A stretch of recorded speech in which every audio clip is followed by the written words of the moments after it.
everybody, this is Pramita here, and today I'm going to do a craft with me sort of video. I'm trying to get back to this, so there will be a lot of hiccups along the way. Please excuse that. I just wanted to clear that at the very beginning. So I'm going to show you how you can alter a cookie box like this into something like this, or probably something like this. It's totally up to you. You can also cover this with fabric, so it's your choice.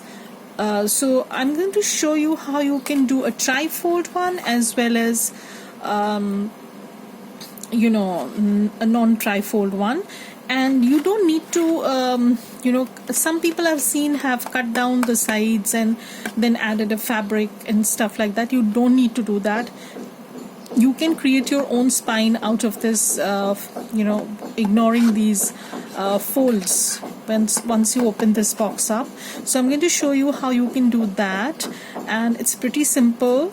I have done both the ways. Like, I have used a craft colored paper on this, and I have done some decoupage collage on this, and I've used Mod Podge, the glossy one, because I wanted to give this a leather kind of look, faux leather sort of look.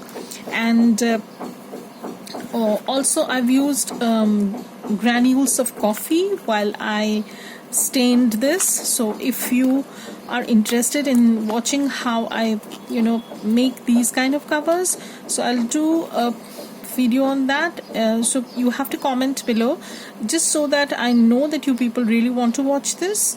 So right now I'm just going to show you how you can transform a simple box like this. You can do it with any box. You can make it from your granola boxes, or maybe your the breakfast cereal boxes, but I have used a cookie box because I like the small size, and it's kind of cute sort of thing.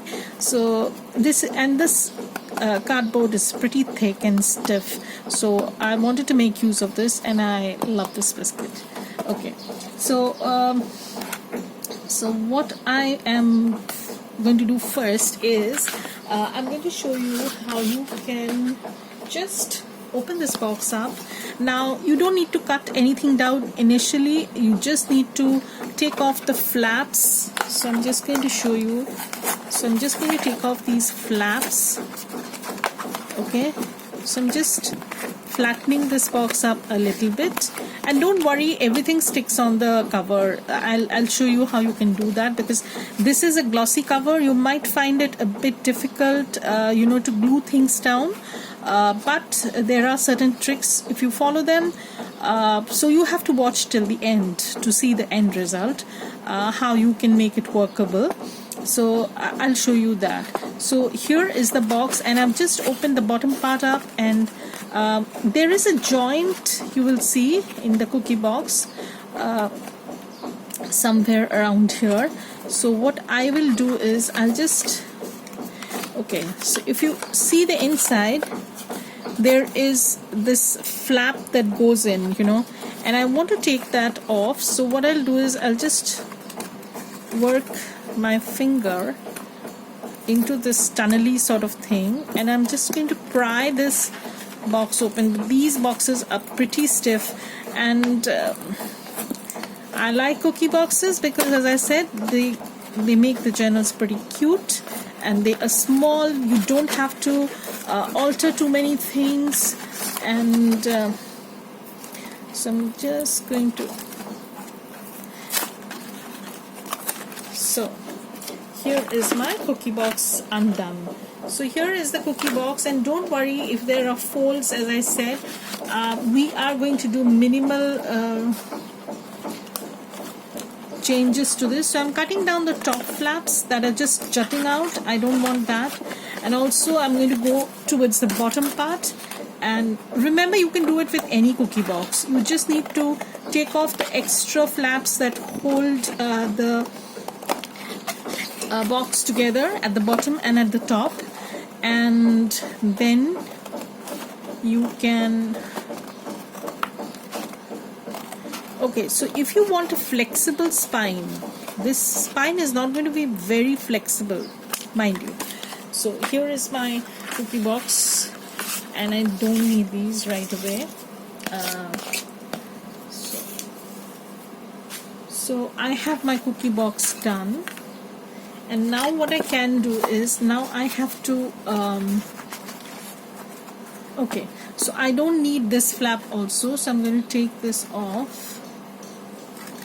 Okay, but I will require all the four sides, because I'm going to give it a trifold kind of look. If you are not interested in getting this in a trifold shape, then of course you can just chop off one panel and the smaller panel, and then you're good to go. So, but I want this to be a trifold.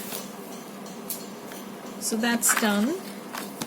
This is my cookie box, and now what I'll do is, I already have a fold over here, so I might follow that. So what I can do is, I can just if you don't have a pre-shape done, that's fine, you can just give it a triangular look. Okay, so I'm going to cut this portion off. Now this is not the end, because I'm going to reshape this again perhaps, because once everything is done and stitched, you will require reshaping that. So here is my cookie box, as you can see, and now what we need to do is, we do not need a wider spine like this. So I'm going to reshape this. So if I want to reshape this, I'm going to create a new crease for this. So this is going to be my closure. If this is my closure, you can make it into a non-spiny one too, but I wanted to create a spine. So what I did was, I just broke down this part a little bit by folding this, just so that it's not so stiff anymore, and I can work with it. So now it's a little bit more pliable, so you need to break down the fibers of this paper a little bit. So what I'll do is, I'll just score this part. So I want an 1-inch spine. I don't need more than that. So what I'll do is, I have my ruler. Okay, so I'm going to just, okay, I'm going to mark one. So this is actually a 2.5 inch sort of thing. So I'm going to mark it from middle. This is a ruler I have, which has the 0 in the middle. I don't have the Tim Holtz ruler, guys. So and I'm not going to buy it right now. So this works fine. So here is my 1-inch spine, and what I'm going to do now is, I am going to fold this into this 1-inch groove line that I've drawn basically. So what I'll do is, I'll just, don't worry about the cut lines, because we are going to cover those up entirely. They won't be visible, you won't see them, nothing is going to happen to them. So this is the spine. I'm just breaking into this. Okay, so and if it is too big a groove, what I'll do is, I'll put a tape on that, some clear tape perhaps, or some washi tape with a little bit glue on it, so that it doesn't bother. So I'm just working with my fingers first, and then I'm going to score this with my scissors. Incidentally, I have lost my bone folder somewhere along the mess, and I don't know if it's only about me or of everybody, or some ladies, or most ladies. I keep on losing stuff in the piles of things. Mostly my bone folder, my rulers, glue sticks sometimes, ink pads, not the ink pads, but the daubers mainly, the blenders, the blending tool. That's what I lose most. So here I have another, the mark that I had done, because I want a 1-inch spine. And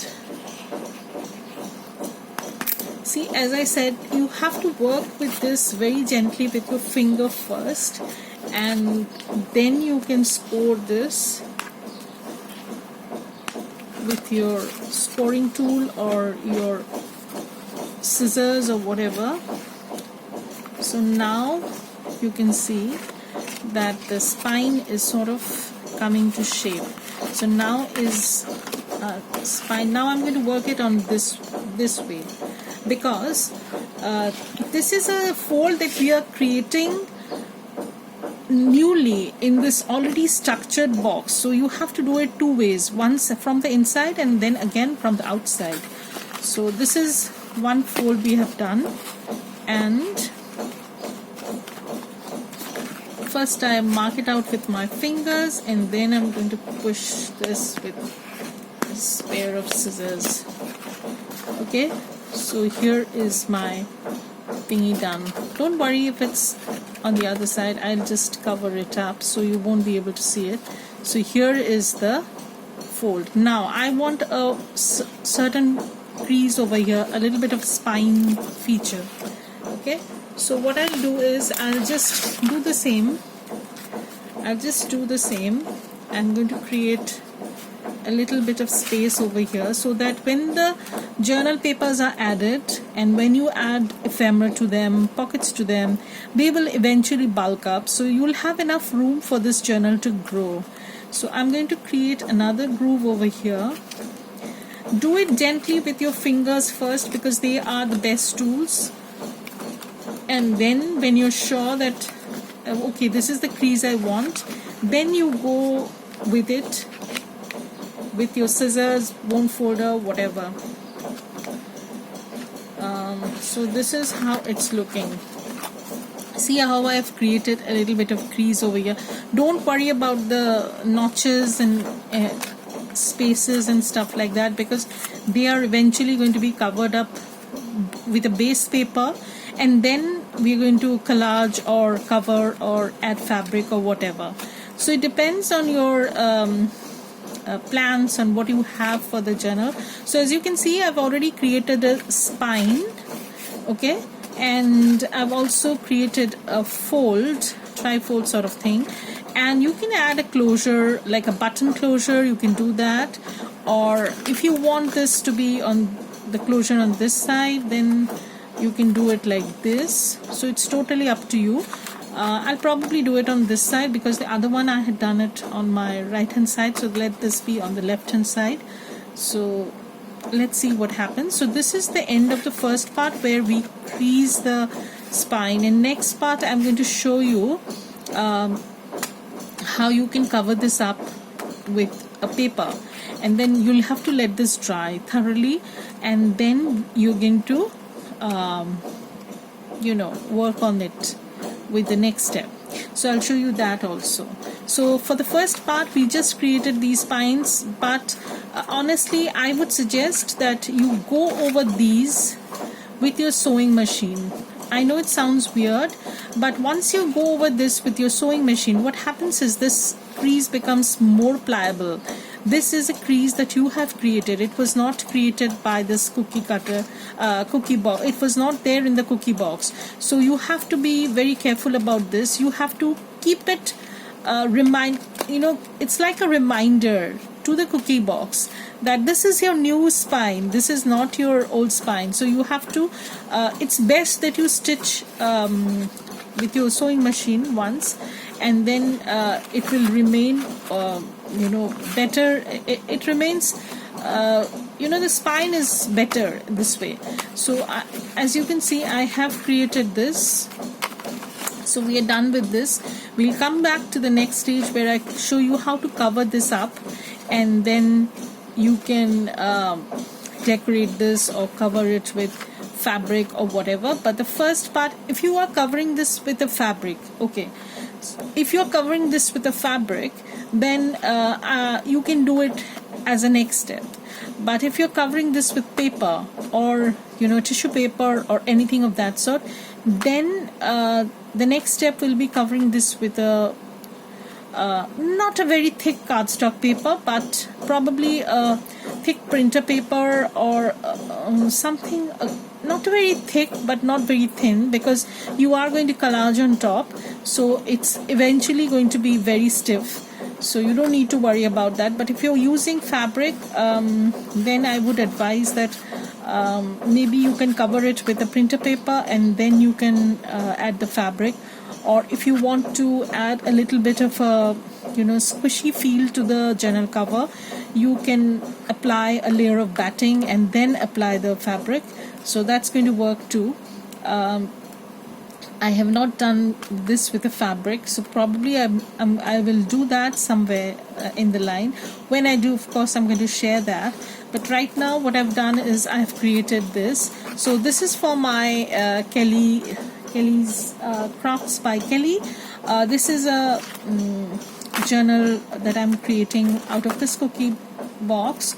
So it will have envelopes as pockets on the front and the back, and I have also collaged inside. As you can see, I've used washi tapes to strengthen the spine. These are from Prima, and I think it looks nice. I probably will work on this, and I'm also going to show you how you can cover this up and make it into so probably this is going to be a two-part video. So this is where the first part ends, and the second part I'll show you how you can add papers to this, cover the entire thing and work on it. So keep watching for the second part. Bye everybody, have a great day.